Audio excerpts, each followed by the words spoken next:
Sup again. Today, into the second half of today's talk, we're going to continue talking about exponential functions, but we're going to look at various properties of exponents, right? Just to remind ourselves how we can start simplifying these things and eventually solving them. Right? So, for instance, here's our first property. If I have a to the x times a to the y, right? So what we're talking about here are two exponential functions that have the exact same base. Right? So perhaps maybe a 3 to the 7th times a 3 to the 9th. Right? Then what we're going to do to simplify these is keep that base, but just add these exponents. Okay? So this is going to be 3 raised to the 16th power. Right? If I had 4 to the 3rd times 4 to the 5th, that gives me a 4 to the 8th power when we add those exponents together. Right? Now again, this property only works if those bases are the same thing. Right? If I had a 3 to the 5th times, let's say, a 2 to the 9th, right, we can't do anything with this, right? Because those bases are different, right? So don't multiply those bases together and then add those exponents, right? You can't do that. The only time you can use this property is if we have the same base to start with. All right. So if I had a 5 raised to the 11th times 5 to the 16th, then that's going to be 5 to the 27th. Okay. All right. Now there are some occasions where if they're different bases, you might be able to simplify it a little bit, right? But we'll do those in just a moment, right? So let's look at this second property, which says if I have a to the x over a to the y, right, where again, if you notice, the two bases are the same value, then we can simplify this as a to the x minus y. Right? So for a couple of examples here, if I had a 7 to the 5th over a 7 squared, I keep that same base of 7, and the exponent is going to be 5 minus 2, which gives me a 7 to the 3rd power. All right. If I had a 13 to the 9th over a 13 to the 5th, that's going to be the same thing as 13 to the 9 minus 5. All right. But again, this only works if you happen to have the same base. Right. If I had, how about 8 to the 5th over a 7 to the 3rd, cannot simplify it using this rule. Okay, so again, this rule only works if we have the same base for our exponent. All right, a few more properties for you. What if I had some function a to the x and I raised that to the exponent of y? Right? So for instance, how about a 3 to the 5th raised to the 7th power? Okay.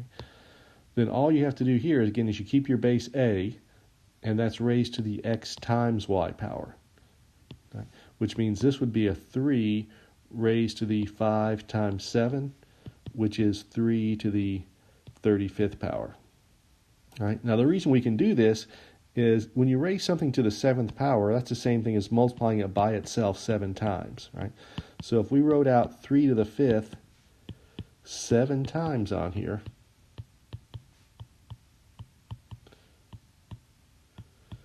right, we could use that first property to simplify these a little bit. For instance, if I took this one times this one, since those have the same bases, that's going to be a 3 to the 10th. Right? If you multiply those two together, that's another 3 to the 10th, and same thing for those. Right? So what we've got now is 3 to the 10th times 3 to the 10th times 3 to the 10th times 3 to the 5th. Right?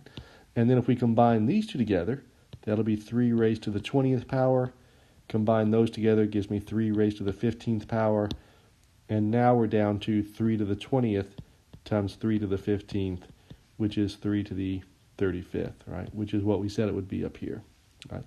Because remember, all multiplication is just repeated addition. Right? So in other words, we added the number 5 up, right? We added the number 5 up 7 times, right? So we have 1, 2, 3, 4, 5, 6, 7 5s in there, and that added up to give me my 35. Okay? All right, so here's a few more. If I had, how about 11 raised to the 5th power raised to the 3rd? That's 11 to the 5 times 3, or 11 to the 15th. Okay? If I had 27 squared raised to the 3rd power, that's 27, whoops, just kidding, 27 to the 2 times 3, or 27 to the 6th power. Okay? All right, so again, the 3 main properties are this. Right? If I have a to the x times a to the y, you add those exponents together. If I have a to the x divided by a to the y, you subtract those exponents. If I have a to the x raised to the y, then you multiply those exponents. Okay? Let's look at a few other possible ways we might be able to simplify some of these things. We'd mentioned some of this before, but if you remember, if you have a raised to the 0 power, that's always going to be 1, right? As long as that base is not 0, because 0 to the 0 can get actually a little weird. So for instance, 2 to the 0, that's 1, right? 5 to the 0, that's 1. E, that number 2.718 that keeps on going, raised to the 0 power, is going to be 1. Pi is a positive number. Raise that to the 0 power, you get 1. Okay? So again, any non-zero constant raised to the 0 power gives you 1. Okay? What if I had a raised to the minus 1? Okay? Well, that's the same thing as 1 over a. Okay? So if I had a 2 to the minus 1, that's 1 over 2. 5 to the minus 1 is 1 over 5. E to the minus 1 is 1 over e. Pi raised to the minus 1 is just 1 over pi. Right? So again, as long as you have a non-zero number right there, right? So again, here a cannot be 0. Raise that to the minus 1 power, you just get the reciprocal. Right? And then another one here, what if I had my base a raised to the negative m power? Okay? Well, we have two things that's going on here. We have the negative symbol right there, which tells me to flip it, and then we have that exponent right there, which says to multiply it out, right? So this is just going to be 1 over a because of the negative sign, and then it's still raised to the m power, right? So 2 to the negative 3, that's the same thing as 1 over 2 to the 3, right? And of course, 2 to the 3rd is just 8. 5 raised to the minus 2, that's 1 over 5 squared, right? Which gives me 1 over 25. Okay? So again, if you have a raised to some negative exponent, then you just take its reciprocal and raise it to that mth power. All right? Let's look at some examples of things we should not do. What if I gave you this? Okay, yeah, well, let's look at this one. What if I had 1 over a to the negative m? Right? Well, because of the negative symbol right there, that tells me to flip it over, to take its reciprocal. Right? So that means I will pop that up to the numerator as an a to the m over 1, which gives me a to the m. Okay? So if I had 1 over 2 to the negative 3, that's going to go up top as 2 to the 3rd. Right? Or if I had 1 over 5 to the negative 2, that's going to go up top as 5 to the 2. Right? So again, what we're doing is the negative part tells me to flip it up to the numerator, and that gave me this 2 to the 3rd. Same thing for this other one. That negative told me to flip it up here in the numerator and then raise that to the 2nd power, right? Because of that right there. Okay. Now, this property only works for either a multiple or single terms like this. So for instance, if I had 1 over 2 to the negative 3 plus 5. I cannot take this term and put it up in the numerator to make it 2 to the third over 5. Okay? Again, the only time you can do that is if it's a multiple or if it contains the entire function. So if I had 1 over, how about 2 to the third plus 3 to the fourth raised to the negative 2 power, right? We have all of this raised to the minus 2. So now I could actually bring that up top and square it. Right? So again, we cannot do one at a time.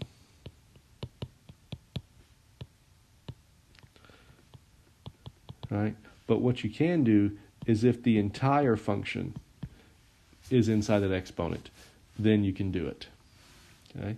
So if I gave you this, 1 over x plus 3 to the negative 5th power, the entire function is inside that exponent, so I could pull that up to the top and make it x plus 3 raised to the 5th.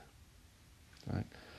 But if I had 1 over x to the negative 5th plus 3, right, that negative exponent right there is only for the x, right? And it's not for the whole thing.